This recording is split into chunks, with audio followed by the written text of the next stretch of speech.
반려동물이 떠난 후 사람들이 겪는 충격적인 변화. 반려동물의 죽음이 삶의 중력을 앗아가는 이유는 단지 생명 하나가 사라진 것이 아니라 내 삶을 유지하던 리듬, 정서적 피난처, 사랑의 방식, 돌봄의 목적, 집의 온기가 함께 무너지는 사건이. 만약 누군가가 나는 친척 어른이 돌아가셨을 때보다 내 강아지가 죽었을 때 훨씬 더 미칠 듯이 슬펐다.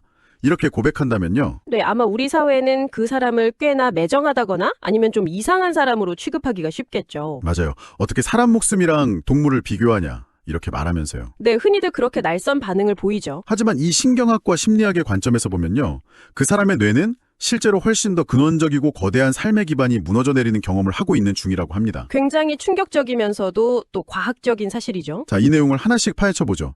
오늘 우리가 당신과 함께 파고들 이 자료는요. 그냥 단순히 반려동물을 잃은 슬픔에 대한 감성적인 에세이가 절대 아닙니다. 그렇죠. 감성적인 접근을 훨씬 넘어선 자료죠. 네, 이것은 한 인간의 신경계, 그리고 일상, 또 세계관이 어떻게 완전히 붕괴하고 또 낯선 형태로 재건되는지를 추적한 아주 치열한 심리적 그리고 물리적 관살 기록입니다. 이 자료가 정말 흥미로운 이유는요. 표면적으로는 그 작은 동물의 죽음을 다루고 있지만 그 기저를 깊이 들여다보면 완전히 다른 이야기가 나오거든요. 아, 어떤 이야기인가요? 인간의 뇌가 깊은 애착 대상을 상실했을 때 도대체 어떤 끔찍한 혼란을 겪는가, 이걸 보여주는 완벽한 임상 텍스트이기 때문입니다. 애착이나 의존, 그리고 상실이라는 인간의 가장 취약한 지점을 해부하고 있는 거죠. 그래서 오늘 우리의 탐구 미션은 바로 이것입니다. 왜 고작 5kg 남짓한 작은 생명 하나가 집을 떠났을 뿐인데 다 큰 어른의 삶 전체가 그토록 철저하게 무너져 내리는가? 네, 아주 중요한 질문이죠. 그 기저에 깔린 뇌과학적, 심리적, 철학적 메커니즘을 오늘 낱낱이 해체해 볼 겁니다. 먼저 지금 듣고 계신 당신이 한번 상상해 보셨으면 합니다. 어떤 상황을 말하시는 걸까요? 매일 현관문을 열 때마다 들려오던 발소리, 그리고 소파 한 구석의 따뜻한 체온, 그 모든 게 하루아침에 증발해버린 집을요. 와, 상상만 해도 공간의 느낌이 확 달라지네요. 그렇죠. 가구는 그대로인데 그 공간의 공기 자체가 완전히 숨막히는 공포로 변하잖아요. 약간 마치 집 전체에 흐르던 생기의 전원 플러그가 갑자기 팍 뽑혀버린 것과 같지 않나요? 아주 정확한 비유입니다. 집이 더 이상 쉬는 안식처가 아니라 무엇이 사라졌는지를 끊임없이 증명하는 무서운 현장이 되어버리는 거죠. 그런데 솔직히 머리로는 이 상황이 잘 이해가 안 갑니다. 마음이 너무 슬프다는 건 알겠는데 자료를 보면 사람들이 밥을 못 먹고 숨이 얕아지고 막 극심한 불면증에 시달린다고 하거든요. 네, 신체적인 증상이 아주 강하게 나타납니다. 왜 감정적인 슬픔이 이렇게 즉각적이고 파괴적인 물리적 타격으로 오는 건가요? 뇌가 도대체 어떻게 작동하길래 이걸 실제 생존 위기로 착각하는 건지 궁금합니다. 여기서 주목할 만한 흥미로운 점은요. 인간의 뇌가 애착 대상과의 상호작용을 그냥 단순한 기쁨으로 여기지 않는다는 겁니다. 오, 그럼 뭐라고 여기는 건가요? 뇌는 그것을 일종의 안전기제로 프로그래밍합니다.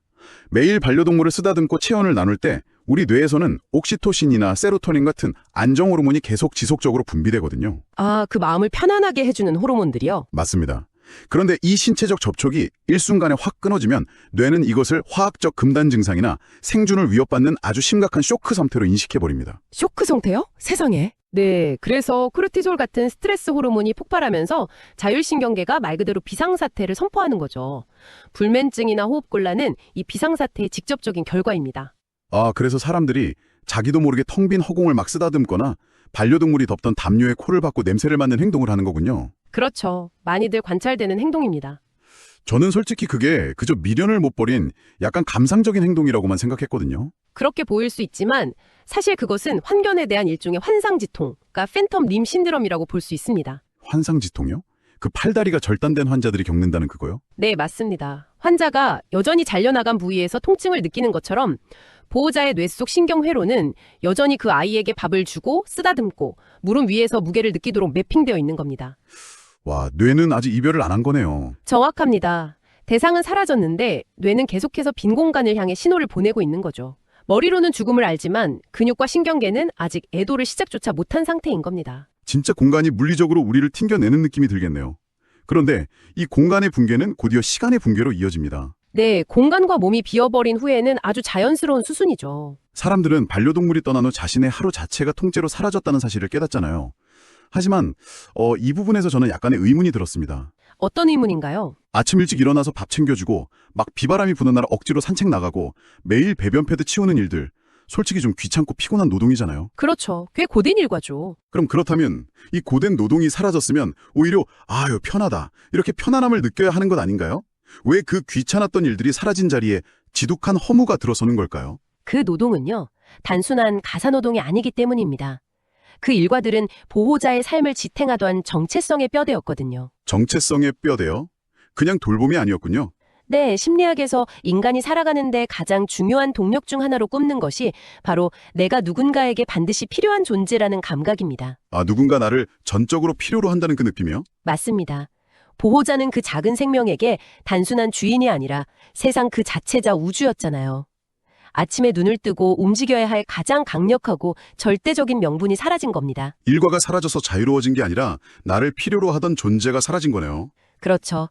자유를 얻은 것이 아니라 내 삶을 궤도에 단단하게 붙들어두던 중력이 사라져버린 말 그대로 우주미아 상태가 된 것이죠. 중력이 사라진 우주미아라는 표현이 정말 확 와닿네요. 내가 가진 이 엄청난 돌봄의 에너지와 사랑을 이제 어디로 쏟아야 할지 길을 잃은 거잖아요. 네, 방향성을 완전히 상실하게 됩니다. 게다가 이 붕괴는 당사자의 시간 감각마저 기괴하게 왜곡시킵니다. 자료를 읽으면서 제가 가장 소름 돋았던 부분이 이거였어요. 외부의 시간과 내면의 시간이 완전히 단절된다는 거예요. 이 부분도 애독 과정에서 아주 흔하면서도 고통스러운 현상이죠. 세상의 시계는 참 무심할 정도로 정상적으로 흘러갑니다. 맞아요. 출근을 하고 뉴스가 나오고 계절이 바뀌죠. 하지만 애도를 겪는 사람의 내면 시계는 병원 침대 위에서의 마지막 숨소리, 나를 바라보던 그 마지막 눈빛, 그 찰나의 순간에 철저하게 고정되어 버립니다. 시간이 거기서 떡 멈춰버린 거네요. 네, 달력상으로는 한 달 혹은 1년이 지났을지 몰라도 심리적 시간은 계속해서 상실의 그 순간만을 맴도는 심각한 인지 부조화 상태에 빠지게 되는 겁니다. 애도는 결코 달력대로 진행되지 않거든요. 밖에서는 뭐 시간 꽤 지났는데 이제 좀 괜찮지 이렇게 쉽게 묻지만 내면에서는 어제 일어난 일처럼 피가 철철 흐르는 현재 진행형인 거네요. 맞습니다. 아주 잔인한 시차를 겪게 되죠. 이렇게 안팎의 시간이 어긋나다 보니 집안의 평범한 물건들을 보는 시각도 완전히 달라집니다. 뜯담한 사료봉지, 낡은 목줄, 마지막으로 주려다 못 준 간식, 이런 것들이요. 정말 보기만 해도 가심이 무너지는 물건들이죠. 이런 일상적인 사물들이 순식간에 뇌관을 건드리는 감정의 폭탄으로 돌변하잖아요. 집 전체가 거대한 이별의 박물관이 되어버리는 셈입니다. 아주 적절한 표현이네요. 이별의 박물관. 만지자니 막 눈물이 터지고 그렇다고 버리자니 그 아이를 2번 죽이는 것 같고요. 너무 괴로울 것 같아요. 그 물건들은 더 이상 죽은 사물이 아닙니다. 이별의 시간이 응고된 물리적 닻이라고 볼 수 있어요. 떠난 존재와 나를 연결해주는 마지막 촉각적 단서죠. 마지막 촉각적 단서. 그래서 치우지를 못하는 거군요. 네, 뇌가 아직 대상의 부재를 완전히 신경학적으로 처리하지 못했기 때문에 그 물건들을 치우는데 아주 오랜 시간이 걸리는 것은 지극히 정상적인 과정입니다. 절대 유난 떠는 게 아니에요. 유난 떤다는 말이 나와서 말인데요. 솔직히 여기서 당신과 꼭 짚고 넘어가고 싶은 지점이 있습니다. 네, 어떤 부분이죠? 보호자는 이토록 치열하게 뇌와 신체가 무너지는 애도의 터널을 막 지나고 있는데 집 밖으로 나가면 사람들은 너무나 쉽게 말하잖아요. 맞아요. 가시돋친 말들을 아무렇지 않게 하죠. 그냥 동물이잖아. 언제까지 울 거야. 사람 죽은 것도 아닌데 유난 떨지 마. 아마 이 방송을 듣는 여러분 중에서도 이런 폭력적인 말에 배워본 적이 있는 분들이 분명 있을 겁니다. 안타깝게도 그런 경험을 하신 분들이 정말 많습니다. 왜 이렇게 당사자와 사회 사이에 막 소름 끼칠 정도의 공감 능력 차이가 생기는 걸까요? 이게 단순히 동물을 좋아하고 싫어하고의 문제는 아닌 것 같은데요? 이것을 더 큰 사회적 맥락에서 연결해 보자면요. 현대인의 삶에서 반려동물이 수행했던 아주 독특한 역할을 먼저 이해해야 합니다. 독특한 역할이요? 네, 반려동물은 그저 곁에 두는 예쁜 장난감이나 액세서리가 아닙니다. 끊임없이 서로를 평가하고 스펙을 재고 또 경쟁해야 하는 이 피로한 사회에서 인간을 보호하던 유일하고도 가장 강력한 정서적 완충장치였거든요. 아, 정서적 완충장치요?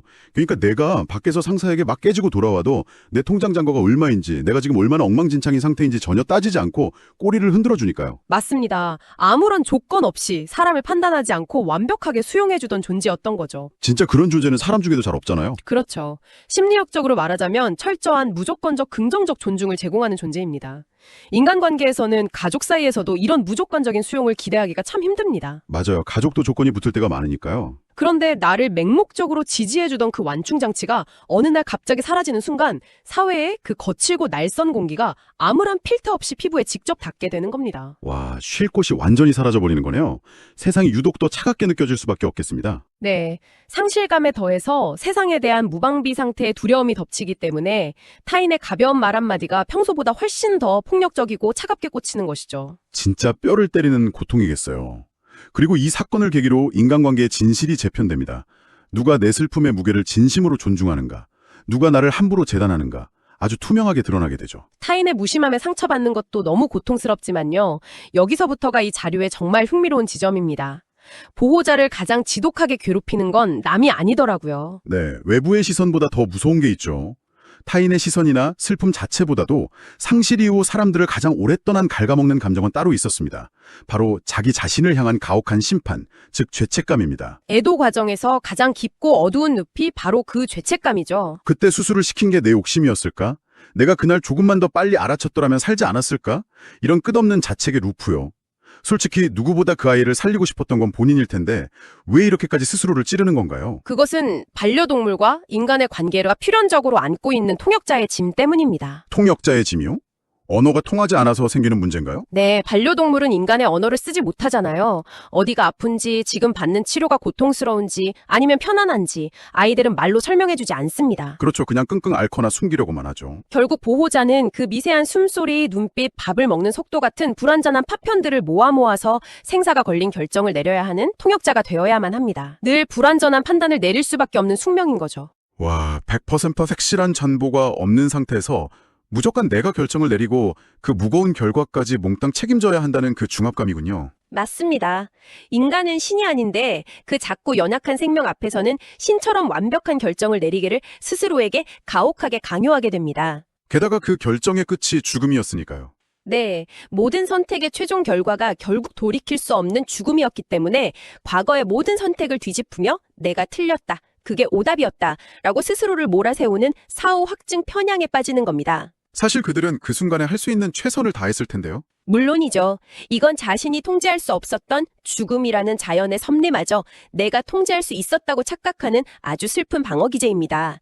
당신의 잘못이 아니라는 걸 꼭 아셨으면 좋겠어요. 신이 되고 싶었지만 결국 무력한 인간일 수밖에 없었다는 그 절망감이 죄책감으로 남는 거네요. 이 거대한 죄책감의 메커니즘을 들으니 밥을 먹는 거나 가끔 웃는 것조차 생존에 대한 죄악으로 느끼는 그 마음이 너무나 깊게 이해가 됩니다. 네, 그만큼 사랑의 책임감이 무거웠다는 뜻이죠. 그런데 이 고통스러운 과정이 이 지점에서 우리는 중요한 질문을 던지게 됩니다.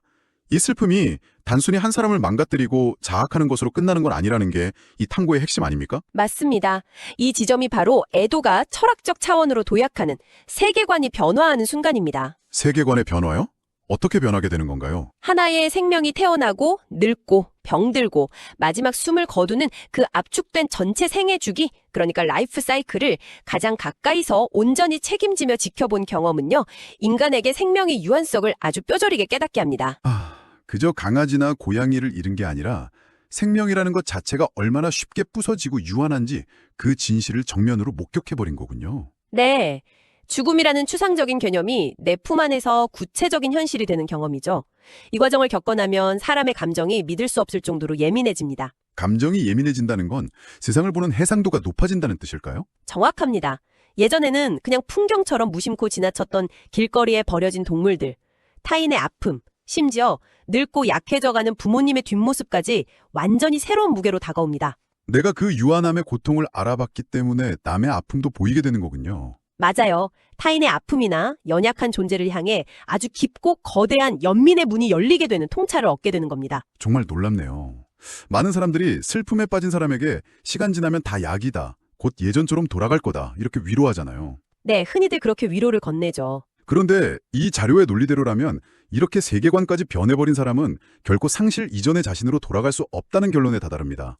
완전히 슬픔을 품은 채 다른 사람으로 재탄생하는 거네요. 네, 애도의 목표는 예전으로 돌아가는 것이 아닙니다. 그것은 애초에 불가능한 환상이에요. 돌아갈 수 없는 거군요. 우리는 상실의 상흔을 훈장처럼 몸과 마음에 새긴 채로 전혀 새로운 자아를 통합해 나가는 것입니다.